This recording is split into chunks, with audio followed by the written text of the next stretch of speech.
Hello friends, swell academy में आपका स्वागत है। दोस्तों, पिछली वीडियो में हम लोगों ने डीएलएड फर्स्ट सेमेस्टर के संस्कृत शिक्षण के 50 इंपॉर्टेंट क्वेश्चनों को कवर किया था, जो 2015 से लेकर 2023 तक के एग्जाम में आए हुए क्वेश्चन थे। उसके अलावा दोस्तों कुछ और इंपॉर्टेंट क्वेश्चनों को भी इसमें शामिल किया गया था। उसी क्रम को दोस्तों आगे बढ़ाते हैं और इस वीडियो के माध्यम से कुछ और वेरी इंपॉर्टेंट क्वेश्चनों को कवर करेंगे। दोस्तों, जिन लोगों ने अभी तक उस वीडियो को नहीं देखा है, डिस्क्रिप्शन बॉक्स में उसका लिंक मौजूद है। आप लोग लिंक पर क्लिक करके उस वीडियो को दोस्तों देख लीजिए। दोस्तों, जिन लोगों ने अभी तक हमारे चैनल स्वेल एकेडमी को सब्सक्राइब नहीं किया, चैनल को जरूर सब्सक्राइब कर लें, बेल आइकन को प्रेस कर लें, जिससे हमारी वीडियो की नोटिफिकेशन आपको सबसे पहले पहुंचे। दोस्तों, वीडियो को लाइक और अपने दोस्तों में ज़्यादा से ज़्यादा शेयर करें। तो दोस्तों, यहाँ से शुरू करेंगे आज की इस वीडियो को और जानेंगे कि आज के हमारे इंपॉर्टेंट बहुविकल्पीय प्रश्न कौन कौन से होने वाले हैं। राज्ञा शब्द किस रूप में प्रयुक्त वचन है? एक वचन है, द्विवचन है, बहुवचन है या फिर एक वचन और बहुवचन दोनों। तो राज्ञा शब्द जो होगा इसमें प्रयुक्त वचन है एक वचन और बहुवचन दोनों हो जाएंगे। तो इस तरीके से राइट आंसर इसका डी ऑप्शन हो जाएगा। ठीक, अगला क्वेश्चन फिर यहाँ पर आता है कि गुण दोष दशा या अवस्था बताने वाले शब्दों की संज्ञा होती है। क्या होती है? जातिवाचक संज्ञा उनको कहते हैं, भाववाचक संज्ञा कहते हैं, समूहवाचक संज्ञा कहेंगे या फिर द्रव्यवाचक संज्ञा कहेंगे। तो देखिए, जिसमें गुण दोष दशा या अवस्था बताने वाले शब्द हों, ठीक है, तो उसमें संज्ञा होती है दोस्तों भाववाचक। भाव ही तो बता रहे हैं उनका। ठीक, अगला क्वेश्चन यहाँ पर आता है कि नपुंसक लिंग प्रायः प्रयुक्त होते हैं स्थिर पदार्थ के लिए, निर्जीव पदार्थ के लिए, सजीव पदार्थ के लिए या फिर जड़ पदार्थ के लिए। तो नपुंसक लिंग जो होगा वो प्रायः प्रयुक्त होता है दोस्तों निर्जीव पदार्थ के लिए, जिनमें जान नहीं होती है वो नपुंसक लिंग शब्द होते हैं संस्कृत में। ठीक है, अगला क्वेश्चन आता है कि एक स्वर वाले ईकारांत और आकारांत शब्द प्रायः होते हैं पुल्लिंग होते हैं, नपुंसक लिंग होते हैं, स्त्रीलिंग होते हैं या इनमें से कोई नहीं।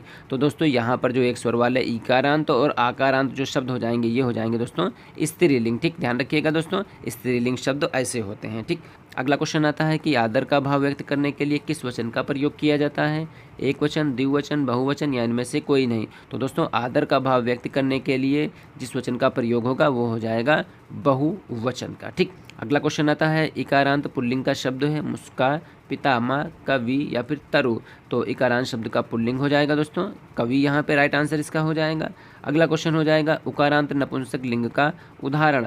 तो कृत, मधु, वारी या फिर पुष्प। तो यहाँ पे जो मधु है ये उकारांत नपुंसक लिंग का उदाहरण हो जाएगा। ठीक है, अगला क्वेश्चन फिर यहाँ पर आता है संज्ञा के प्रकार हैं।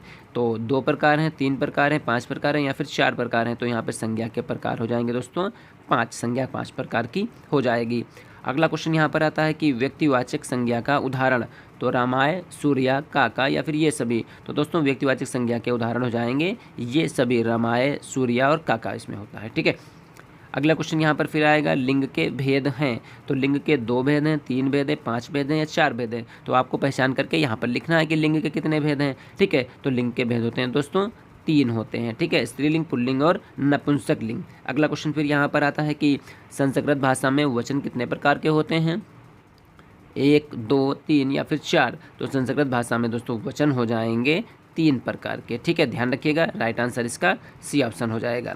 अगला क्वेश्चन यहाँ से कि हिमालय हिमपतित में किस शब्द का वाक्य प्रयोग किया गया? बालका, हिमालय, राजना या फिर वृक्ष। तो यहाँ पे हिमालय हिमपतित में किस शब्द का वाक्य प्रयोग किया गया? तो इसमें हिमालय शब्द का वाक्य प्रयोग किया गया। ठीक है, अगला क्वेश्चन फिर यहाँ पर आता है कि जातिवाचक संज्ञा का उदाहरण है मित्रम है, सूर्या है, काका है या फिर ये सभी। तो जातिवाचक संज्ञा का उदाहरण यहाँ पे मित्रम हो जाएगा। अगला क्वेश्चन यहाँ पर फिर आता है कि मयूर का द्विवचन है मयूरा, मयूरो, दोनों या फिर कोई नहीं। तो मयूर का द्विवचन हो जाएगा मयूरो। अगला क्वेश्चन यहाँ से आता है कि पितृणाम किस विभक्ति तथा वचन का शब्द है? सप्तमी बहुवचन का, षष्ठी बहुवचन का, पंचमी एकवचन का या फिर तृतीय बहुवचन का। तो पितृणाम किस विभक्ति और बहुवचन का हो जाएगा? तो पितृणाम हो जाएगा दोस्तों षष्ठी विभक्ति बहुवचन का ये शब्द हो जाएगा। ठीक है, अगला क्वेश्चन फिर यहाँ पर आता है कि अस्मत् शब्द का अर्थ है संज्ञा, सर्वनाम, विशेषण या फिर ए और बी दोनों। तो अस्मत् शब्द है यहाँ पे सर्वनाम। ठीक, राइट आंसर इसका बी ऑप्शन हो जाएगा। अगला क्वेश्चन फिर यहाँ पर आता है कि लट लकार से किस काल का बोध होता है? वर्तमान काल का, भविष्य काल का, भूतकाल का या फिर आज्ञार्थक का। तो लट लकार से दोस्तों होता है वर्तमान काल का बोध होता है। अगला क्वेश्चन फिर यहाँ पर आता है कि सातत्र तिष्ठेत में रेखांकित क्रियापद में कौन सी मूल धातु और लकार है? स्था लोट लकार, स्था विदलिंग लकार या फिर स्था लन लकार या फिर तिष्ठ लट। ठीक है, तो सातत्र तिष्ठे में रेखांकित क्रियापद में मूल धातु और लकार दोस्तों कौन सा हो जाएगा? तो स्था विदलिंग लकार यहाँ पर हो जाएगा। ठीक है, अगला क्वेश्चन फिर यहाँ पर आता है कि द्रव्यवाचक संज्ञा का उदाहरण है, स्टील है, दूध है, घी है या फिर ये सभी। तो द्रव्यवाचक संज्ञा का दोस्तों उदाहरण हो जाएंगे ये सभी। अगला क्वेश्चन आता है कि नधा जल मधुर अरित वाक्य में संज्ञा है, नधा है, जल है, दोनों है या फिर कोई नहीं। तो दोस्तों नधा जल मधुर अतित वाक्य में संज्ञा है दोनों, यानी नधा और जल ये दोनों क्या हैं, ये दोनों हैं संज्ञा। तो इस तरीके से इसका राइट आंसर हो जाएगा सी ऑप्शन, नधा और जल ये दोनों संज्ञाएं हैं। ठीक है, अगला क्वेश्चन यहाँ पर आता है कि भाववाचक संज्ञा के उदाहरण, मधुर, मोदक, विद्यालय या फिर कोई नहीं। तो भाववाचक संज्ञा का उदाहरण है दोस्तों मधुरम। ठीक है, अगला क्वेश्चन फिर यहाँ पर आता है कि नश्येत किस लकार और वचन का रूप है, लट लकार एक वचन का, लोट लकार एक वचन का, विदलिंग लकार एक वचन का या फिर लट लकार एक वचन का।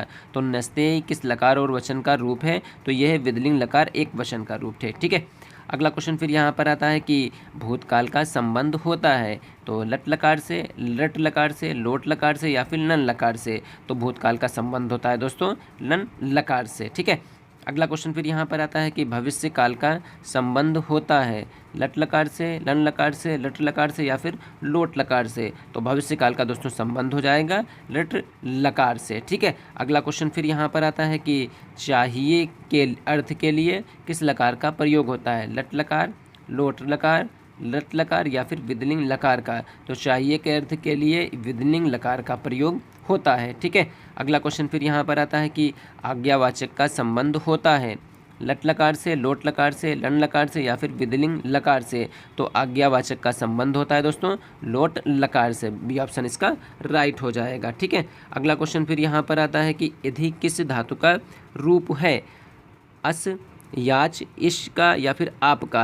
तो यहाँ पे यदि किस धातु का रूप है ये पूछ रहा है आपसे, तो ये है अस धातु का रूप है। ठीक है, अगला क्वेश्चन फिर यहाँ पर आता है कि युवा ग्रंथम अपठम में रेखांकित पद के स्थान पर क्रिया का रूप क्या होगा, जिसमें वाक्य विधिलिंग का बन जाए, पठेयम, पठतेम, पठेयो या फिर पठतम। तो दोस्तों इसका राइट आंसर हो जाएगा दोस्तों बी ऑप्शन पठेतम। ठीक है, अगला क्वेश्चन आता है लभधुवम लब धातु आत्मनेपदी कि किस लकार पुरुष और वचन का रूप है। ठीक है, तो इसमें लोट लकार मध्यम पुरुष एक वचन, लट लकार मध्यम पुरुष बहुवचन, लोट लकार मध्यम पुरुष बहुवचन या फिर विधिलिंग लकार मध्यम पुरुष बहुवचन। तो दोस्तों ये जो लभधुवम लब धातु आत्मनेपदी में किस लकार पुरुष और वचन का रूप है आपसे ये पूछा जा रहा, तो इसमें दोस्तों लोट लकार मध्यम पुरुष बहुवचन इसमें हो जाएगा। ठीक है, अगला क्वेश्चन आता है कि शिष्य प्रश्न प्रच्छति में रेखांकित पद के स्थान पर वाक्य को लोट लकार में बदलने के लिए कौन सा पद प्रयोग किया जाएगा, प्रच्छेद या फिर प्रच्छति या फिर अप्रच्छत या फिर प्रच्छतु। तो दोस्तों इसमें प्रच्छतु जो है वो यूज़ किया जाएगा। ठीक है, डी ऑप्शन इसका राइट हो जाएगा। अगला क्वेश्चन आता है कि नौ का संज्ञावाची शब्द है, नौ है, नौ है या फिर नवा या इनमें से कोई नहीं। तो दोस्तों नौ जो होता है ये नौ का संज्ञावाची शब्द हो जाएगा। ठीक है, अगला क्वेश्चन फिर यहाँ पर आता है कि युष्मद का षष्ठी विभक्ति बहुवचन रूप है, युवम, युवायो, युमांक या फिर युष्मासु। तो यहाँ पे युष्मांक जो होगा ये युष्मत का षष्ठी विभक्ति बहुवचन रूप हो जाएगा। ठीक, अगला क्वेश्चन फिर यहाँ पर आता है कि ताभ्या किस विभक्ति का रूप है, पंचमी, चतुर्थी, दोनों या कोई नहीं। तो दोस्तों ताभ्या ये विभक्ति हो जाएगी दोस्तों दोनों, यानी पंचमी और चतुर्थी दोनों विभक्ति दोस्तों इसमें हो जाएंगी। अगला क्वेश्चन फिर यहाँ पर आता है कि जल की द्वितीय विभक्ति बहुवचन है, तो जलानी, जले, जलभ्या या फिर जलाना। तो यहाँ पे जो जल के द्वितीय विभक्ति बहुवचन हो जाएगा ये हो जाएगा जलानी हो जाएगा। ठीक है, अगला क्वेश्चन फिर यहाँ पर आता है कि संप्रदान कारक में विभक्ति होती है, प्रथमा, द्वितीय, तृतीय या फिर चतुर्थी। तो संप्रदान कारक में विभक्ति होती है दोस्तों चतुर्थी विभक्ति होगी। ठीक, अगला क्वेश्चन फिर यहाँ पर आता है कि सर्वस्या शब्द में विभक्ति होती है, तो प्रथमा विभक्ति, तृतीय विभक्ति, पंचमी विभक्ति और चतुर्थ विभक्ति। ठीक, तो आपको इसमें से राइट आंसर चूज करके लिखना है। तो सर्वस्या शब्द में विभक्ति हो जाएगी दोस्तों पंचमी विभक्ति। ठीक है, अगला क्वेश्चन यहाँ पर आता है कि अस्मत् शब्द का चतुर्थ विभक्ति बहुवचन में रूप है, अहम है, अस्मभ्य है, मम है या फिर अस्मासु है। तो यहाँ पे अस्मत् शब्द का चतुर्थ विभक्ति बहुवचन रूप हो जाएगा असंभ्यम। ठीक है, अगला क्वेश्चन यहाँ पर आता है कि राम शब्द का पंचमी विभक्ति एक वचन में रूप होगा, रमात, रमेशु, रामेण या फिर रामाया। तो राम शब्द का पंचमी विभक्ति एक रूप हो जाएगा दोस्तों रामात। ठीक, अगला क्वेश्चन फिर यहाँ पर आता है कि वस्ती शब्द में लकार है, लट लकार है, लट लकार है या फिर लोट लकार है या फिर लन लकार है। तो यहाँ पे वस्ती शब्द में लकार हो जाएगा दोस्तों लट लकार हो जाएगा। ठीक, अगला क्वेश्चन फिर यहाँ पर आता है कि एताम में पुरुष है, प्रथम पुरुष है, मध्यम पुरुष है, उत्तम पुरुष है या फिर ये सभी। तो एताम में दोस्तों पुरुष है, प्रथम पुरुष। ठीक।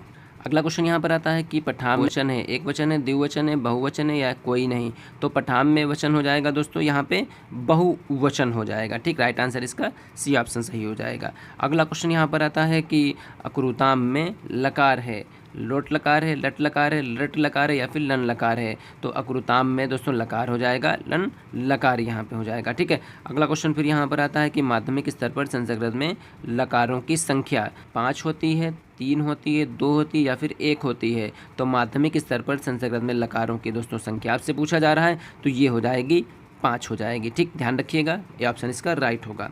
अगला क्वेश्चन यहाँ पर फिर आता है कि वर्तमान काल को कहते हैं, क्या कहते हैं? लन लकार कहते हैं, लट लकार कहते हैं, लोट लकार कहते हैं या फिर कोई नहीं। तो दोस्तों यहाँ पर संस्कृत में वर्तमान काल को क्या कहते हैं आपसे ये पूछा जा रहा है। तो संस्कृत में वर्तमान काल को कहते हैं लट लकार। ठीक।